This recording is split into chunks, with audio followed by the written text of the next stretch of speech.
Hello friends, welcome my YouTube channel KG Vidyapith. আজকের ভিডিওতে আমরা আলোচনা করতে চলেছি ভারতের সংবিধান নিয়ে। যে সমস্ত প্রশ্নগুলি খুবই গুরুত্বপূর্ণ আপকামিং সমস্ত পরীক্ষার জন্য, যে প্রশ্নগুলি পরীক্ষাতে বারবার আসে, সেই সমস্ত প্রশ্ন আজকে অনলাইনের আকারে নিয়ে চলে এসেছি। তো ভিডিওটি শেষ পর্যন্ত দেখার জন্য অনুরোধ রইল। চ্যানেলটাকে অবশ্যই সাবস্ক্রাইব করে দেবেন, ভিডিওটি অনেক অনেক শেয়ার করে দেবেন। ভালো লাগলে অবশ্যই একটা কমেন্ট করে জানাবেন। পৃথিবীর বৃহত্তম লিখিত সংবিধান হচ্ছে ভারতের সংবিধান, যেটা হচ্ছে পৃথিবীর বৃহত্তম লিখিত সংবিধান। ভারতের সর্বোচ্চ আইন হচ্ছে ভারতের সংবিধান। গণপরিষদ ভারতের সংবিধান প্রণয়ন করে। ভারতের সংবিধান গৃহীত হয় 1949 সালে 26শে নভেম্বর। ভারতের সংবিধান কার্যকর হয় 26শে জানুয়ারি 1950 সালে। Doctor B.R.. আম্বেদকরকে বলা হয় ভারতের সংবিধানের নির্মাতা। গণপরিষদের প্রথম অধিবেশন বসে 9 ডিসেম্বর 1946। গণপরিষদের প্রথম ধারণা দেন কে? মানবেন্দ্রনাথ রায়। কত সালে? 1934 সালে। গণপরিষদের সাংবিধানিক উপদেষ্টা কে? Doctor B N. Rao. Doctor B N. Rao হলেন গণপরিষদের সাংবিধানিক উপদেষ্টা।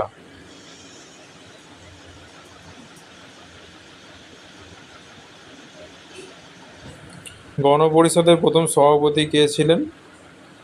ডক্টর সচ্চিদানন্দ সিনহা। ইনি ছিলেন বয়স্ক ও অস্থায়ী সভাপতি। যদি বলে যে গণপরিষদের প্রথম অস্থায়ী সভাপতিকে, সেটাও হয়ে যাবে সচ্চিদানন্দ সিনহা। যদি জিজ্ঞেস করে গণপরিষদের বয়স্ক সভাপতি, সেটাও হয়ে যাবে সচ্চিদানন্দ সিনহা। গণপরিষদের স্থায়ী সভাপতি ডক্টর রাজেন্দ্র প্রসাদ। ইনি হচ্ছেন প্রথম স্থায়ী সভাপতি গণপরিষদের। এই প্রশ্নটা পরীক্ষাতে আসে, সংবিধান রচনার ক্ষেত্রে সময় কতদিন লেগেছিল? অবশ্যই উত্তর হয়ে যাবে 2 বছর 11 মাস 18 দিন। খসড়া কমিটির চেয়ারম্যান কে ছিলেন? খসড়া কমিটির চেয়ারম্যান ছিলেন ডক্টর বি.আর. আম্বেদকর। সংবিধানের খসড়া তৈরিতে সময় লেগেছিল 141 দিন। সংবিধানের রক্ষক কাকে বলা হয়? সংবিধানের রক্ষক বলা হয় সুপ্রিম কোর্টকে।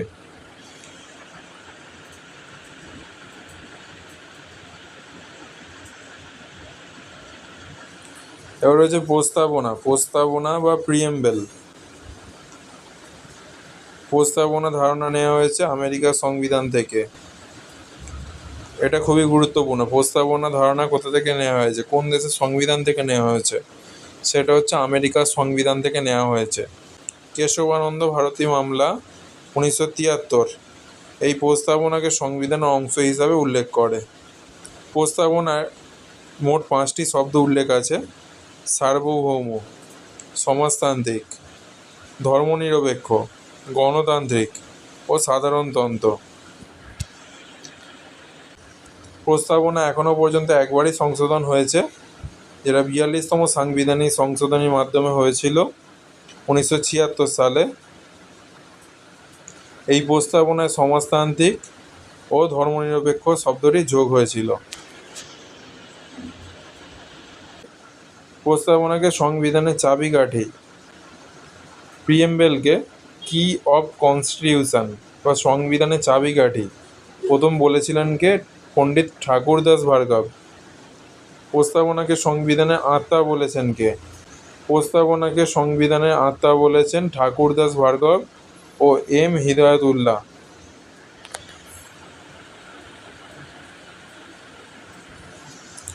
এবার রয়েছে ডিপিএসপি, রাষ্ট্র পরিচালনার নির্দেশমূলক নীতি। এইটা পরীক্ষাতে আসে বারবার, যে ডিপিএসপি ধারা কত? 36 থেকে 51। আয়ারল্যান্ডের সংবিধান থেকে নেওয়া হয়েছে ডিপিএসপি। দেশের কল্যাণমূলক রাষ্ট্র পরিচালনার নির্দেশ দেয়। ডিপিএসপিকে আদালতের মাধ্যমে বলবৎ করা যায় না। ভারতের রাষ্ট্রপতি ভারতের সাংবিধানিক প্রধান। ভারতের প্রতিরক্ষা বাহিনীর সুপ্রিম কমান্ডার, অর্থাৎ বিমান বাহিনী, স্থল বাহিনী এবং নৌবাহিনীর এই 3টি প্রতিরক্ষা বাহিনীর সুপ্রিম কমান্ডার হলেন রাষ্ট্রপতি। রাষ্ট্রপতি হতে গেলে ন্যূনতম বয়স হতে হবে 35 বছর। রাষ্ট্রপতি নিয়োগের আর্টিকেল হচ্ছে ধারা 58, রাষ্ট্রপতির মেয়াদকাল হচ্ছে 5 বছর। আর্টিকেল হচ্ছে 56, মানে এই আর্টিকেল 56 অনুযায়ী রাষ্ট্রপতির মেয়াদকাল ঠিক হয়ে যায়, যেটা হচ্ছে 5 বছর। রাষ্ট্রপতি পদত্যাগপত্র জমা দিতে পারেন উপরাষ্ট্রপতির কাছে। রাষ্ট্রপতিকে শপথ বাক্য পাঠ করানকে সুপ্রিম কোর্টের প্রধান বিচারপতি, আর্টিকেল 60 অনুযায়ী। রাষ্ট্রপতির ধারা 123 অনুসারে অধ্যাদেশ জারি করতে পারে, অর্থাৎ অর্ডিন্যান্স জারি করতে পারেন রাষ্ট্রপতি। ধারা 123 অনুসারে রাষ্ট্রপতি রাজ্যসভায় মনোনীত করেন 12 জন সদস্যকে। ধারা 117 অনুযায়ী রাষ্ট্রপতি সংসদে অর্থ বিল পেশ করেন। ধারা 72 অনুসারে রাষ্ট্রপতি ক্ষমা করার অধিকার আছে, অর্থাৎ কারোর মৃত্যুদণ্ড তিনি ক্ষমা করে দিতে পারেন ধারা 72 অনুযায়ী। ধারা 61 অনুসারে সংবিধান লঙ্ঘনের জন্য রাষ্ট্রপতিকে পদচ্যুত করা যেতে পারে। ভারতের প্রথম রাষ্ট্রপতি ছিলেন ডক্টর রাজেন্দ্র প্রসাদ, ছিলেন 12 বছর, 1950 থেকে 1962। একমাত্র তিনি রাষ্ট্রপতি যিনি দুবার রাষ্ট্রপতি হয়েছিলেন।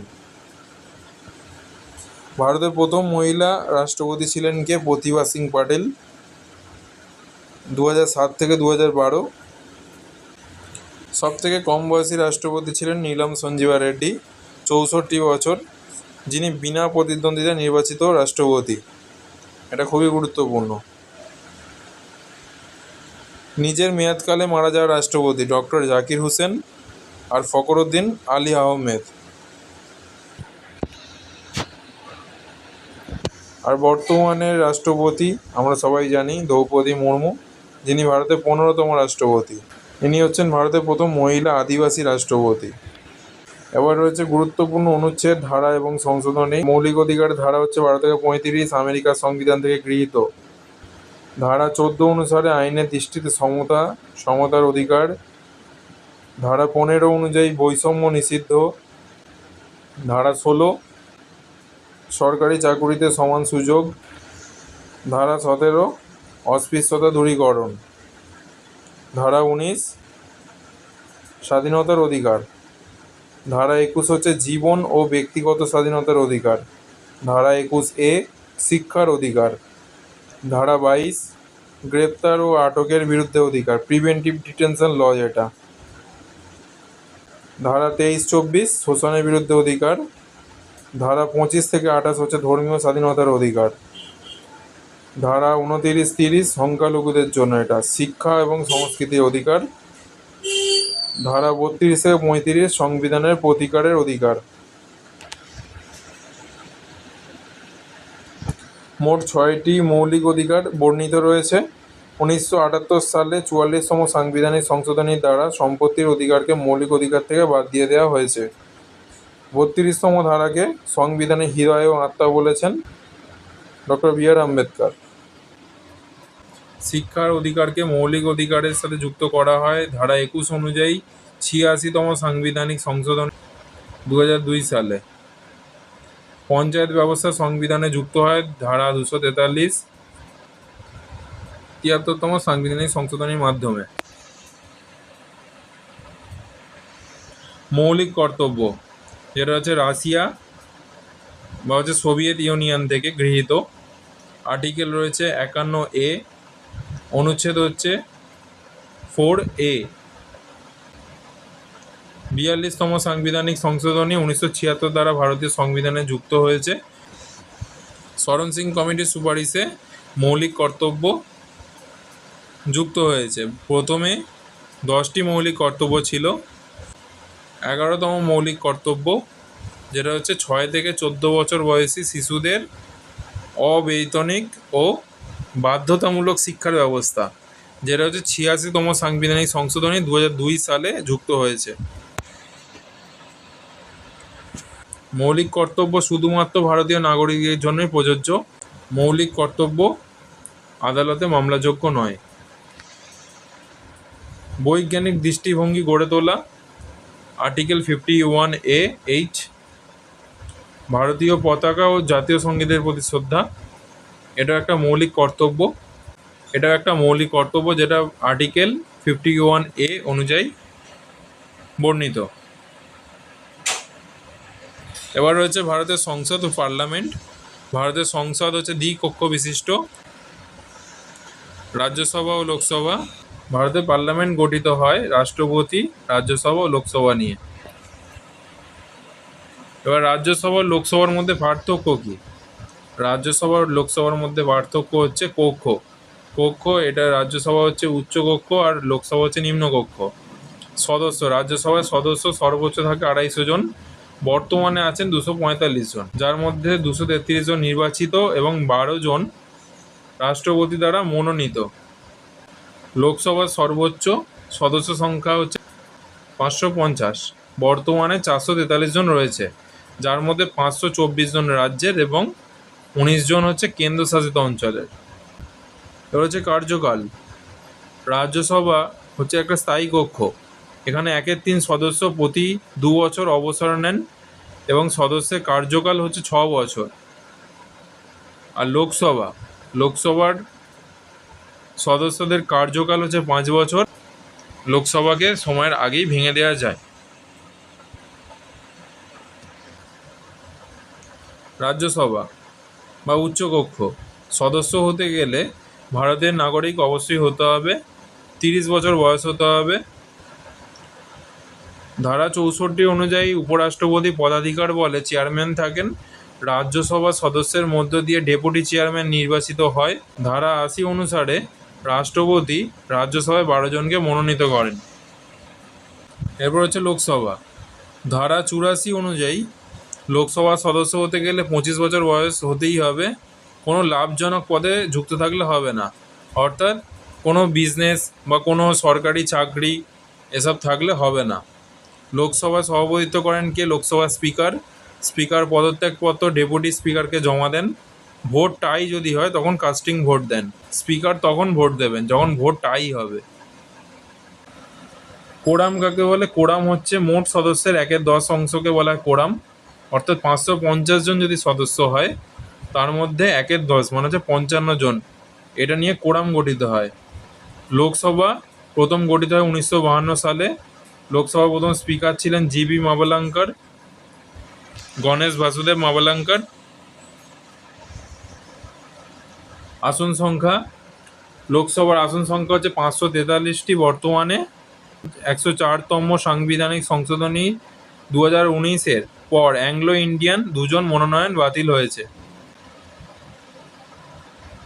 মহিলা সংরক্ষণ, 106তম সাংবিধানিক সংশোধনী 2023 অনুসারে 33% আসন মহিলাদের জন্য সংরক্ষিত হয়েছে, যা 2029 সাল থেকে কার্যকর করা হবে। এখন অবধি কার্যকর হয়নি, এটা 2029 সাল থেকে কার্যকর করা হবে। সংসদের অধিবেশন ডাকেন কে? রাষ্ট্রপতি। ধারা 85 অনুযায়ী 2 অধিবেশনের মধ্যে গ্যাপ 6 মাসের বেশি হলে হবে না। বাজেট অধিবেশন হচ্ছে ফেব্রুয়ারি মাসে হয়, এটা সবথেকে দীর্ঘ অধিবেশন। এরপর হয় বর্ষা অধিবেশন, যেটা জুলাই থেকে সেপ্টেম্বর, আর শীতকালীন অধিবেশন চলে নভেম্বর থেকে ডিসেম্বর মাসে। যৌথ অধিবেশন, ধারা 108 অনুযায়ী লোকসভা এবং রাজ্যসভার মধ্যে যৌথ অধিবেশন ডাকেন হচ্ছে রাষ্ট্রপতি। সভাপতিত্ব করেন কে? লোকসভার স্পিকার।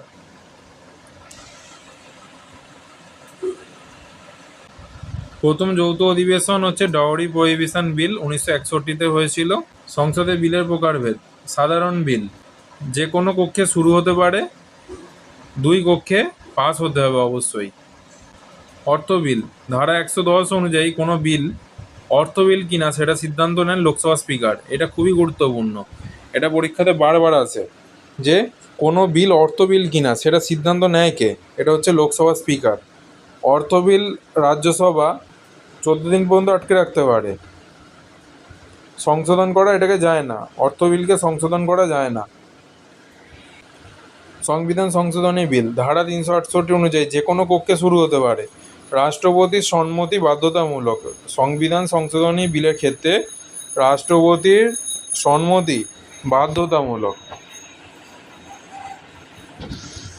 এরপর রয়েছে জরুরি অবস্থা। জরুরি অবস্থা 3 ধরনের হয়, যেটা হচ্ছে জাতীয় জরুরি অবস্থা, ন্যাশনাল এমার্জেন্সি, যেটা হচ্ছে ধারা 352 অনুযায়ী হয়। রাষ্ট্রপতি শাসন, যেটা হচ্ছে প্রেসিডেন্ট রুল, ধারা 356 অনুযায়ী হয়। আর আর্থিক জরুরি অবস্থা, যেটা হচ্ছে ফিনান্সিয়াল এমার্জেন্সি, যেটা ধারা 360 অনুযায়ী হয়।